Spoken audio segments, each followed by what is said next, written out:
applied myself, I filled it in. No time for the doubt, they counted me out, I'm getting it in, yeah. No time for no loss, I'm paying the cost, I'm in it to win, yeah. Refuse, mine, it can't be diffused. If you ain't thinking the same, then we playing by different rules. You can't see the vision, we living at different views. Until we complete the mission, keep getting up, never snooze. I walked a mile in my shoes, had the mind of a fool, chasing diamonds and jewels. Trust me, I was confused. Started minding my business and used my mind as a tool.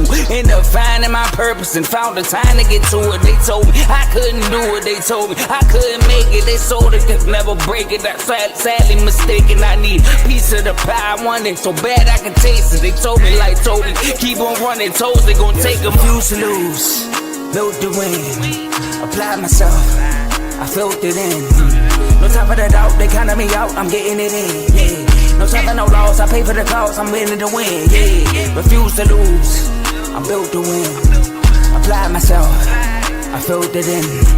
No time for the doubt, they counted me out, I'm getting it in, yeah. No time for no loss, I'm paying the cost, I'm in it to win, yeah. Refuse. Welcome back to CTC. I'm your gracious host, Carl, and I'm back with another episode. And today, we are going to be recapping championship week. Now, before I do that, I would like to shout out Joe, man. Joe won championship week. He was supposed to be on the show. He couldn't make it for just some unfortunate events. But he did send me his winners. He went 6-3. His wins were Tulane, they were JMU, and they were Boise State on Friday. And then Saturday, he went Texas Tech, Georgia, and Indiana. Now, his losses were Jack State Friday, and Saturday, Miami of Ohio, and Virginia. So shout out to him going for 6-3. Me and Ace both came in second, coming in at 5-4. My wins were the same three as Joe on Friday. So Boise State, JMU, and Tulane. And Saturday, my wins were Western Michigan, Texas Tech, which I don't know if I said that for Joe, but that's what we picked too. Texas Tech, and that's it. Well, my losses Friday was Jack State, and Saturday, I went down with the ship, and the ship burned me. The ship was the Titanic, man. Alabama was a loss. Ohio State was a loss, and I always say you don't bet against Cincinnati, and I bet against Cincinnati and lost, and Virginia was my loss Saturday. So same as, well, Aces was different. So Aces wins Friday were Boise State and JMU. His wins Saturday was Western Michigan, Georgia, and Texas Tech. His losses were Jack State. They were North Texas. He picked Ohio State and Virginia. So both went 5-4. Joe went 6-3. So shout out to him. He won the conference championship week this week for CTC. So again, shout out to him. Now we're gonna do something different. We're going to introduce the shows and everything after the show. So we're just going to hop right into it. But I wanted to shout out Joe for beating us in record this week. Also, if you take a look, I am 144-79 in college football pick'ems from week 0 to now. So that's what, over 220 games picked. So, and we got bowl week coming up. We got Army Navy this Saturday. We got the LA Bowl this Saturday, which is crazy. They never have a bowl game the same day as Army Navy, but this year Boise State Washington will be playing at 8:00 on ABC, same day as Army Navy, same day as the award show. So that's very interesting. I'm not mad at it. I love an extra game of football, but very interesting to see. We're just going to hop right into it, though. We're going to start with the Conference USA Championship. We're going to start with Jack State losing to Kennesaw State 19-15. This game was very surprisingly defensive. Kennesaw State would score the only touchdown in the first half. Jack State was moving the ball, got in the red zone, ran a play action. Now, I want to say he was throwing to DeAndre Johnson, or no, it was Brock Renstein. He was open in the corner of the end zone, but Caden Creel seen him late. That gave the defensive time a chance to recover. Kind of like the Packers-Bears game at the end of the play. Packers-Bears play at the end of the game. We saw with Caleb Williams going to, I believe, Cole Kmet. Same thing happened.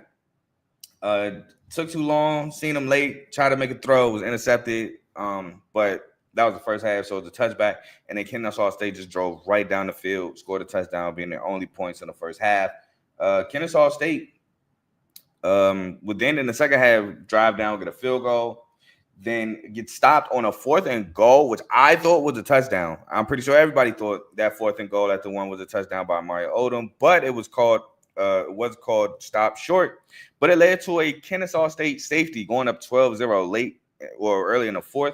And I honestly thought that game was over. I'm like, oh, it's done. Jack State, man, just every mistake can be made. Every time that they got some momentum, something happens to kill it. So I thought it was over. But the ensuing punt, Kennesaw State fumbles. Jack State recovers. They go in and score. Then they force another punt. Jack State scores again to go 15-12. And now I'm feeling good. Like, yeah, Jack State about to be back-to-back champs.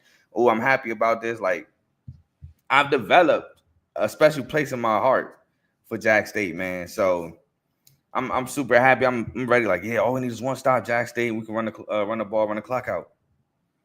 Jack State did not get that one stop. Jack State forced a 3rd and 27 off of, I want to say an intention. No, he was sacked. It was a 3rd and 27. It was about to be intentional grounding, but his knee was down. And they give up 26 yards on 3rd and 27 to force a 4th and 1, and Kennesaw State absolutely gets it. Then you get a 4th and 14 after that conversion, and they sent the house at Amari Odom, but he breaks the pocket to the offense's left, and he gets the first down, and on top of that first down, he gets an extra 15 with a late hit out of bounds, and Kennesaw State will go in to score, and Jack State will have a terrible last drive to win the game. I don't even think they got a first down. They went backwards, and that's how the cookie crumbled. Kennesaw State gets their first ever Conference USA Championship win. So congratulations to Kennesaw State, 2nd year in the conference, first Conference USA title. Huge turnaround, having only 2 wins last year to becoming Conference USA champs. It was a great season for them, and they got one more bowl game, and I'm excited to see it. We'll move on to the Sun Belt Championship. I don't know why this is. Oh, never mind. The Sun Belt Championship game, where JMU outlasts Troy 31-14. Now, this game was close.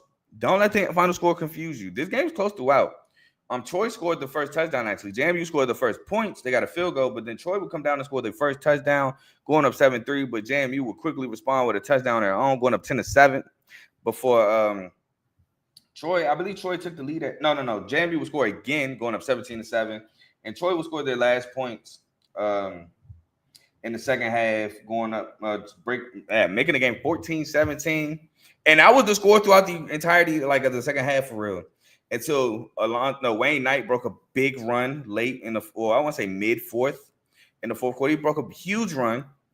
And then Alonzo Barnett broke a run of his own right after to score a touchdown, going up 24-14. Then on ensuing drive, JMU will force a strip sack fumble, recovered by JMU and taken for a touchdown. I want to believe Samir West is the one that forced it, but picked it up and scored, went up 31-14, and then Troy's last minute. I mean, the game was over. They just still got the ball back. Didn't really do nothing with the ball, and JMU would go on to win the ball game 31-14. But I would love to give a shout out to Troy. They definitely made this a ball game. And I know when I was talking on the show, I was like, I don't know if I was taking the 23.5 points. I was talking about Troy. I was thinking about taking Troy plus 23.5. I figured that was too many points. And, I mean, they covered. I didn't take it. I didn't touch this game at all, but they covered. So, shout out to them for that. They showed why they should have been here. I feel like if Southern Miss was here, JMU probably would have ran it up even more. So, Troy just bounced back like the heart of a champion that they have. I mean, now granted, the coaching staff is in there, but I believe Goose Crowder was on those teams that won. So, I do want to shout out Troy for a hard-fought battle, but JMU ultimately gets it done. Shout out Coach Chesney. He gets a Sun Belt title on his way out. He will still coach in the playoffs because JMU did make the playoffs. So shout out to them for that. They handled their business and made the playoffs. And I, for one, am not mad at that. I know it's a little side backstory. I was supposed to go live at 1. I was sitting here at like 12:55, doing my banners, all that. And I got sidetracked on Twitter about all these hate tweets about why the G5 got 2 teams in, which I'll talk further into that when I talk about the ACC Championship game. But yeah, man, I'm excited. I don't care if they get blown out or not, because we had blowouts last year in round 1 with SEC teams and ACC teams, and nobody cared, nobody complained, nobody cried. So shout out to JMU winning the Sun Belt, their first ever Sun Belt championship because they were an FCS school, just like Kennesaw State was an FCS school, and they got it done. And now, granted, you might be saying why Signetti ain't get it. They weren't eligible when Signetti was there to play for the Sun Belt at the time, so that's why. But shout out Coach Chesney, man. Good luck in the playoffs, and then good luck at UCLA. But we'll move on to the AAC Championship game, where Tulane defeats North Texas. Now, Tulane forced 5 turnovers, and that's how I said Tulane was going to win. They were going to have to force turnovers and run the ball. And shout out Jamari McClory. He had an extraordinary day on the ground side. I mean, spoiler alert, he is on major performances. He had a spectacular day. I won't say his stats. I'll say that for the major performances part. But spectacular day on the ground. I thought it might have been Hyven Gordon who had 11 carries. He only had like 26 yards, but Jamar McClure definitely took over in that backfield, had a game.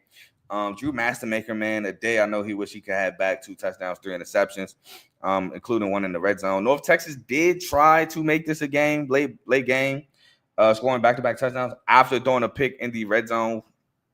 But Tulane did a masterful job when North Texas cut it to a 10-point game, going on a 6-minute field goal drive, taking a ton of time off the clock, not giving North Texas much time left. And I believe they took all their timeouts on that drive. So just a masterful drive by the Tulane Green Wave and killing the clock when you're up 10. And now it all started with, I believe, with defensive pass interference. That did start it off, but hey, still got it done.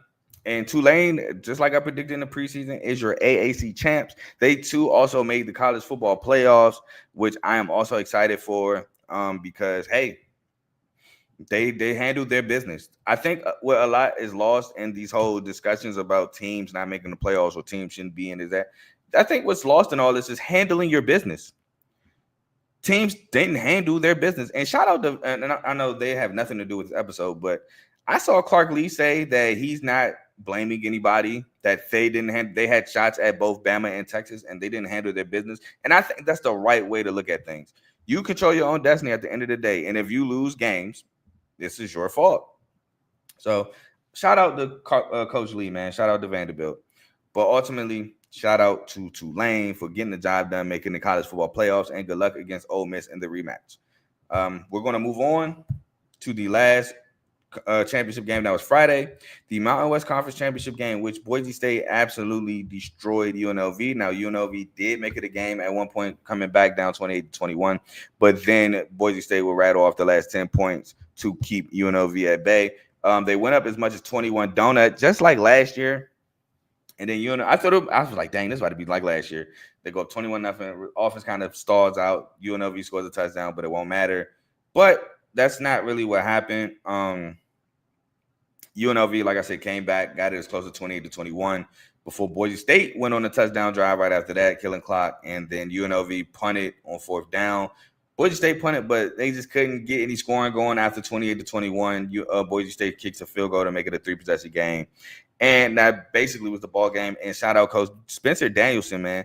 Ever since he's taken over at Boise State, they've won the Mountain West. He took over 2 years ago. Well, I'm gonna say 2.5 because he took over, midway through the 2022-2023. No, this is 25-26. So midway through the 23-24 season, they were middle of the pack. They won out. Ashton Genty was like the only player. This is when they had like Taylor Green and Maddox Madsen continuously batting for that quarterback spot. But I think he ultimately gave it to Madsen. And they won the Mountain West, came back, won the Mountain West that year. Then, obviously, the Genty breakout year where they won the Mountain West. And now he wins it again for the 3rd year straight. So, shout out Coach Spencer Danielson, man, and Boise State getting it done. 2nd year in a row, they beat UNLV. I can't remember who they played when they won it the first time. I want to say it might have been UNLV too, to be honest. But definitely got it done. UNLV just can't get over that Mountain West championship hump. I don't know if UNLV off the top. Let me look right now because I know Boise State is going to the Pac-12. If UNLV is going to the Pac-12 too, then man, that kind of sucks. Let's see. No, UNLV is staying in the Mountain West, so maybe UNLV can get over that hump. I just want to make sure Boise State is going to the Pac-12. Boom. My mic's kind of in the way. Yep. Next year, they're moving to the Pac-12 with Colorado State, Fresno State, San Diego State, and Utah State. So this is their last year in conference play, and what a way to go out, man. Getting a conference championship game went over your belt. So shout out Boise State. They did not make the college football playoffs, however, which, I mean, was to be expected. But still, they got a bowl game this Saturday coming up. They got a conference championship game. You win the bowl game, it's a hell of a season. Hell of a season. So we'll move on to the Big 12 championship game, one of the first games on Saturday, where Texas Tech just dominated. They just dominated BYU. Point blank, period. Enough said, man. BYU did strike first with they didn't strike first. Texas Tech struck first, but they struck the first touchdown. And that'd be it. They went on a 14-play, 90-yard drive. And I'm like, okay, BYU came to play. This might go a little different. No, it went exactly the same as the regular season. They came out, played hard, but in the end, turnovers did them in, and the game got ugly. Now, I will say this score don't represent the game. For the most part, this game was like 13-7 for a long time, Texas Tech. If BYU could have just got any momentum, maybe a lucky break, a big play, something of the sort to score a touchdown, maybe this game went different. But Ben Roberts, who, in my opinion, should have been defensive MVP, I don't know if he won it or not. I didn't stick around to see if he did. I'm assuming he did. He caught his first of 2 interceptions, which led to a Cam Dickey touchdown run to put them up 21-7, which, by the way, that's piss poor effort on that 2-point conversion by the BYU defense. You had Terrence Carter surrounded by 3 BYU defenders, and he got through all of them. Everybody missed. I don't understand how that happens. Can't happen if you're BYU. Then it just got ugly. Ben Roberts catches another interception, another one-handed pick. The first one wasn't one-handed. The first one, he tipped it up and then got it. The second one was one-handed. Just turnover after turnover. You forced a fumble. It was just turnover after turnover for Texas Tech. For BYU, and Texas Tech ended up dominantly winning that game. Shout out to them being a top 4 seed, getting a bye week at the number 4 seed. I thought they should be number 2, but I can also see why Ohio State stays at number 2, just losing to now the first-ranked team in the country. I can get that, but nonetheless, they get a bye week and they get a Big 12 championship. Shout out Coach Joey McGuire on a great season. I had Texas Tech being 10-2. They finished 11-1 before, winning, so 12-1. But great year to them. BYU, I'm sorry, man. I know it hurts winning 11 games, but I feel like getting blown out in your conference championship while already being out of the college football playoffs did not help your case. I can get it, though. We won 11-1. You beat Utah. You beat the teams in front of you. Your only loss is literally to the 4th-ranked team in the country. That's your only loss. It just sucks. Somebody's got to be eliminated. But Taki bounced back from this.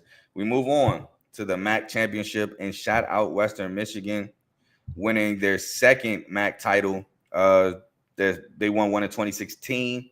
They got it done against Miami of Ohio. Jalen Buckley to start the first half on 3rd down just breaks a long 69-yard touchdown run. Yeah, let me double check my notes. I want to say 69. Where is it? I don't see it. All right, here we go. Yeah, 67.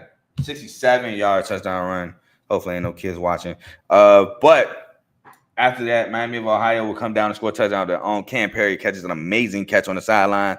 Ruled incomplete at first, but then overturned. It was a crazy catch by Cam Perry. Miami of Ohio will go on to capitalize and score. But then Western Michigan will go on to kick 3 field goals in the first half to go up 16-6 after a botch. Miami also did botch the extra point. The kick just never left the ground. It was kind of like a Young Ho Quay movement, but it wasn't worse. At least he kicked it, but it was kind of like that. Then Western Michigan to start the second half. Jalen Buckley again, 64 yards to start the second half. Gone to put them up 23-6. And, Henry Hessen comes in. They do get a touchdown. They maybe have a chance late to get it done, but they ultimately don't. And Western Michigan just holds on. Dominant defensive performance, like I figured it would be by Western Michigan, as they go on to win 23-13. It was a defensive game like I thought. And I figured the fact that they didn't have Daquan Finn would hurt them. Brock Lowry had a decent game, but shout out Jalen Buckley, who was clearly the MVP of this game, breaking those 2 runs and getting the job done for Western Michigan. We'll move on to the SEC Championship game, which was pretty much a letdown. The SEC Championship game was a letdown. Georgia dominates this game 28-7. Now, in my opinion, I thought Bama should have been left out, not because they lost. I felt like you shouldn't punish them for losing. I said this Friday, but because of how they played. They got embarrassed on national TV. They didn't even look like they belonged in that game, if we're being honest. Georgia just straight up smacked them 28-7. They started off the scoring with a block punt leading to a touchdown. Then they catch a pick. I think it's Dylan Everett catches a pick leading to another touchdown. They go up as much as 21-zip before Alabama scores a touchdown, mid-fourth, early fourth, 21-7. Did absolutely nothing. Georgia would then respond after Ty Simpson misses a 4th and 2 out route wide open. He just airmails it. And Zach Branch will score late 28-7. This game was terrible. It was honestly terrible. And it was terrible because of how good Georgia was and how bad Bama was. I don't want to say it was terrible and not give Georgia the credit. It was terrible because they showed we are the cream of the crop when it comes to the SEC. But this game, lightweight, made me want to and I felt like I should have picked Georgia again. I just went down with the ship. Lightweight made me think that, dang, maybe I wanted Auburn to win the Iron Bowl so Bama wouldn't be here because this game was terrible. But ultimately, got to give Kirby Smart his flowers. He's overcome a lot of Bama demons in this SEC championship game. He was 0-2 against the board. I think 1-7 against Bama, period. And they even showed a graphic where Georgia's like dominant when leading at halftime, but he was 0-3 against Bama when leading at halftime. So that monkey's off his back as well.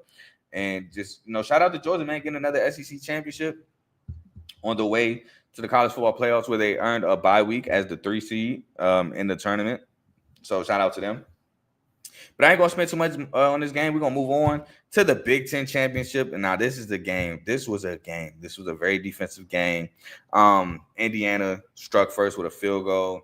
Ohio State would then score a touchdown. Now, with this game, Julian Sayin did throw a pick first, which led to the Indiana field goal. Mendoza would throw a pick. But this was really a good play by the defender. So he throws a pass behind the line of scrimmage. The defender hits him before the ball gets there. But it's not PI because the ball was behind the line of scrimmage. So it's a legal play leading to a Davidson Igbinosun interception, which led to a Carnell Tate touchdown. Indiana, I believe, Ohio State would go up as much as 10-3 before Indiana ties it in the second half with an Elijah Surratt touchdown. No. It would be 10-6, excuse me. Charlie Belcher had an amazing game. Catching deep passes. He caught a deep post shot leading to the Elijah Surratt touchdown. He caught the game-winning, game-sealing 3rd and 5 deep ball on late in the ball game, which was a ballsy play by Cignetti to call a go route there. But Charlie Belcher and Fernando Mendoza executed at a high rate. Belcher just had a great game. Surratt caught an amazing touchdown. I believe it was a slot fade. We love a good slide fade on CTC. So, yeah, man, just a great game. Ohio State did go for it on 4th down, and I thought he got it, but the refs overturned the call. That was one blunder, and I'm not saying blunder as in cheating. I'm saying, like, they just didn't get it. They went for it, didn't get it. That's a blunder. Then the kicker misses a 27-yard field goal because of the angle. I said it in my room before he missed. I said, man, college kickers and angles, this ain't easy. And he shanked it. He shanked it completely to the offense's left, wide right of the defense. And that was ultimately big because he could have tied the game. Indiana killed a lot of the clock. Ohio State didn't get the ball back until like 8 seconds left. And they couldn't move the ball. I mean, there's so much you could do with 18 seconds and no timeout. So Indiana gets the first ever Big Ten championship game win. Emphasis on game. I know they've won a Big Ten championship before any of us probably were born, but they never won the Big Ten championship game, which was made in 2011. So they get their first ever Big Ten championship game there. They have a 13-0 season. And Cignetti, man, shout out to you. Me at CTC, we always believed in you. Always believed in you. Gave you an A+ hire. I told you.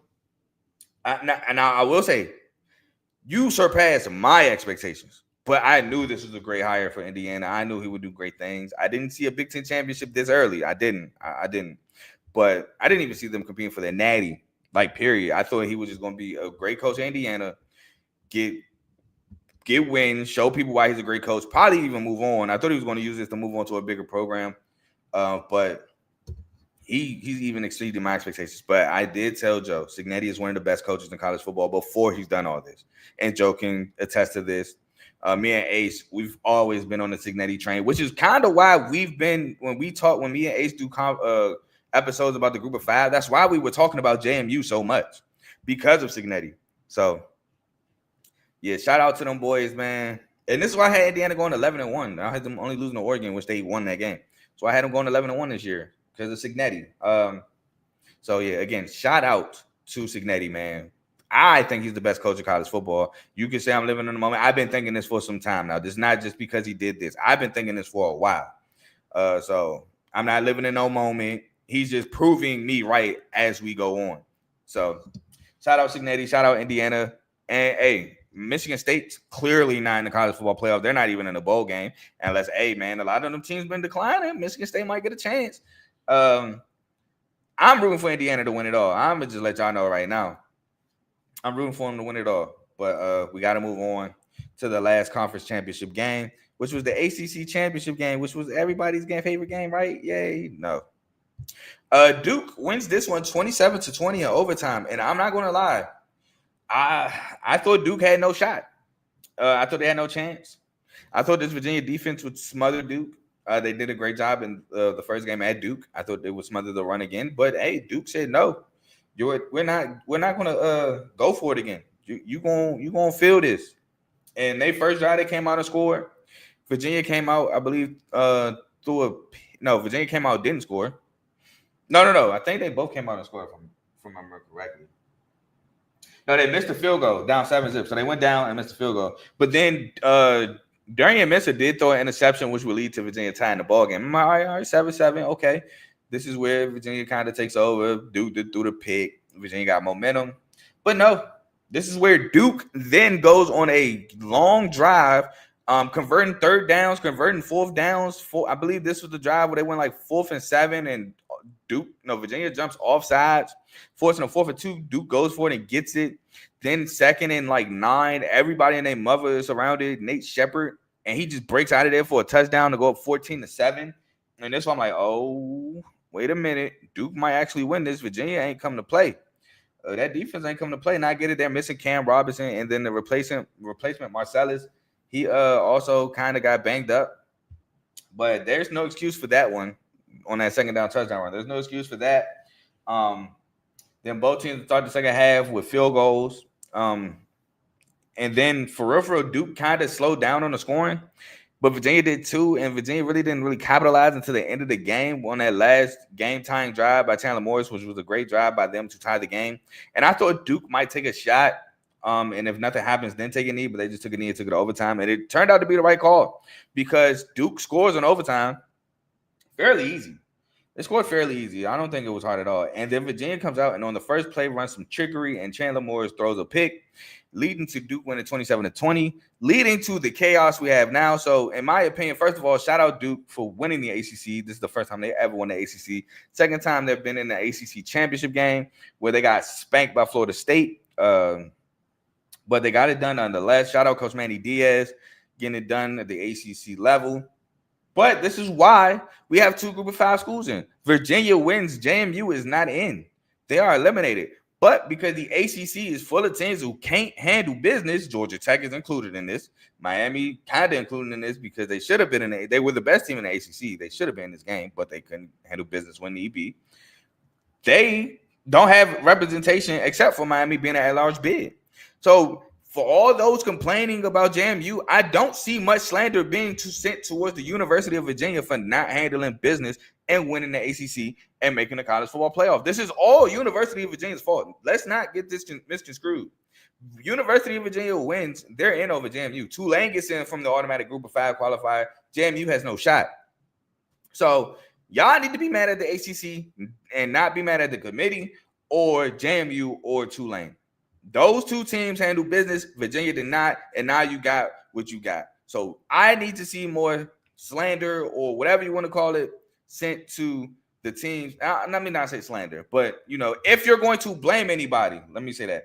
If you're going to blame anybody, blame the ACC, blame Virginia. Do not blame these group of 5 schools who handle their business. So that's pretty much it with that. I just had to get that off because I just see a lot of people saying, oh, these group of 5 schools, we got 2 group of 5 schools. It don't matter. They're going to get blown out. Why we waste the spots with them? And nobody's saying, well, why didn't Virginia handle business and beat Duke? Why didn't the ACC handle business and have a better championship game with better championship opponents? All this other stuff. Duke could have been eliminated. They beat Wake Forest. Still could have been eliminated if SMU beats Cal. Did not happen. That's another team you can blame. Blame SMU for blowing the comeback, going to be up 35-31, blowing the comeback to Cal. Blame SMU. Blame Virginia. Blame SMU. Do not blame these Power 5 schools for handling their business. It's not fair to them, and it's not fair to let a Power 4 conference off the hook for not handling business. So that's all I have to say about that. But again, congratulations to Diaz and Duke for winning the ACC Championship game. Now we're going to move over to our major performances before we head out. I only got 6 players, man. Short list. We're going to start with Jamar McCool.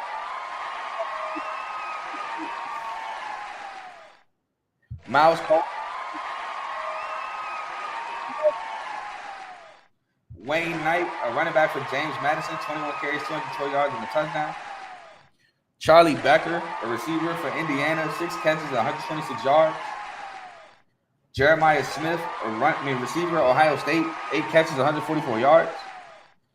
And Jalen Buckley, a running back for Western Michigan, 19 carries, 193 yards, and 2 touchdowns. So congratulations to those 6 players for major performances. Now, before I get out of here, I would actually like to like, comment, share, subscribe. It helps the channel. It helps the network. It helps my channel, CTC. By way of the Refuse to Lose Network.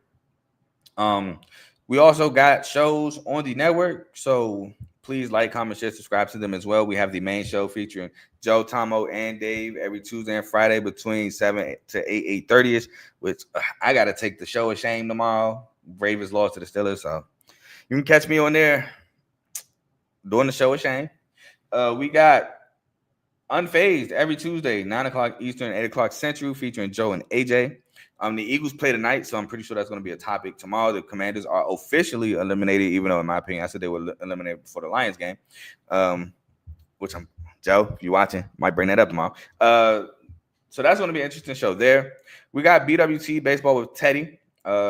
Baseball, I don't know what it's called, but it's like the world. I don't want to say the World Series, obviously, because that's the championship in baseball, but some world thing going on with baseball. Teddy could explain that more. But just be on the lookout for episodes by Teddy. We got fantasy football with Coach Coombs, week 14. Ends tonight. Some people some people fantasy league playoffs start after today, so they start next week. So get your last little tidbits and waiver wires from Coach. We got RBO Road Ballers Only featuring Vaughn, Dave's Doghouse by Dave, and we got In the Red Corner featuring Ty, Ricky, and Tomo, who went live yesterday. Which about that, I know I said in my reaction show to the college football playoff bracket being revealed, which is why we didn't have poll talk. I have a whole episode about it. Go look. That was going to be live yesterday in between Sunday Night Football and the 4 o'clocks. Even after promoting In the Red Corner and saying they might go live at around that time. So that was my fault. I promoted In the Red Corner, said they possibly going to go live because I heard there was a lot of boxing going on Saturday. They obviously went live because there was a boxing going on. So I was like, nah, I can't go live during their segment. Like, no, let them do them.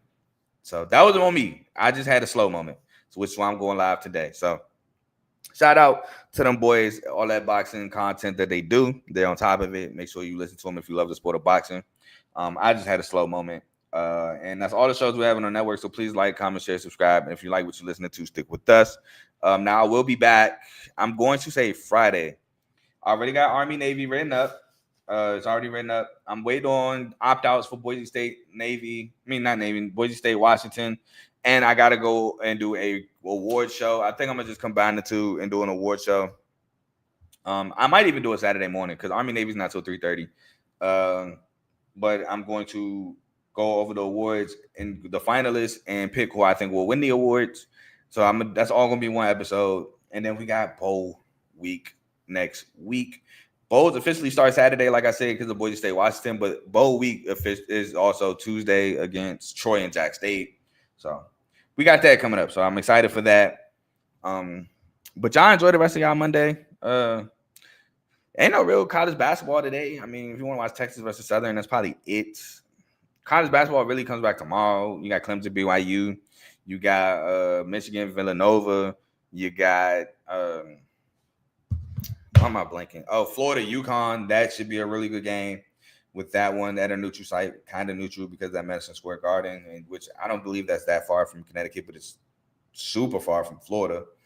You got one more game. Illinois, Ohio State, Big Ten play there.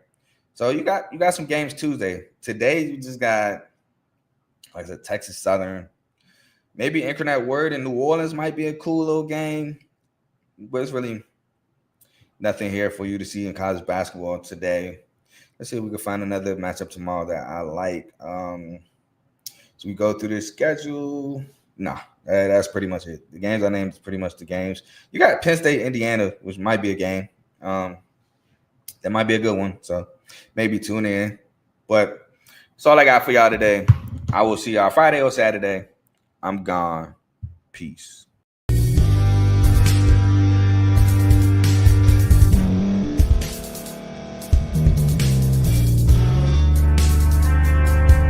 Thank you for staying to the end. If you're watching this on YouTube, please like this video, subscribe, and also hit that notification button so you can be notified next time we put out a video. If you're listening on any podcast platform, subscribe and hit that notification button, y'all, so you can be notified we put out another podcast audio. And last but not least, hit that share button. No matter what you're listening to or watching it, hit that share button and send it to somebody that you know that would love to watch this episode you just listened to. So once again, thank you for staying to the end, and we'll see y'all in the next episode.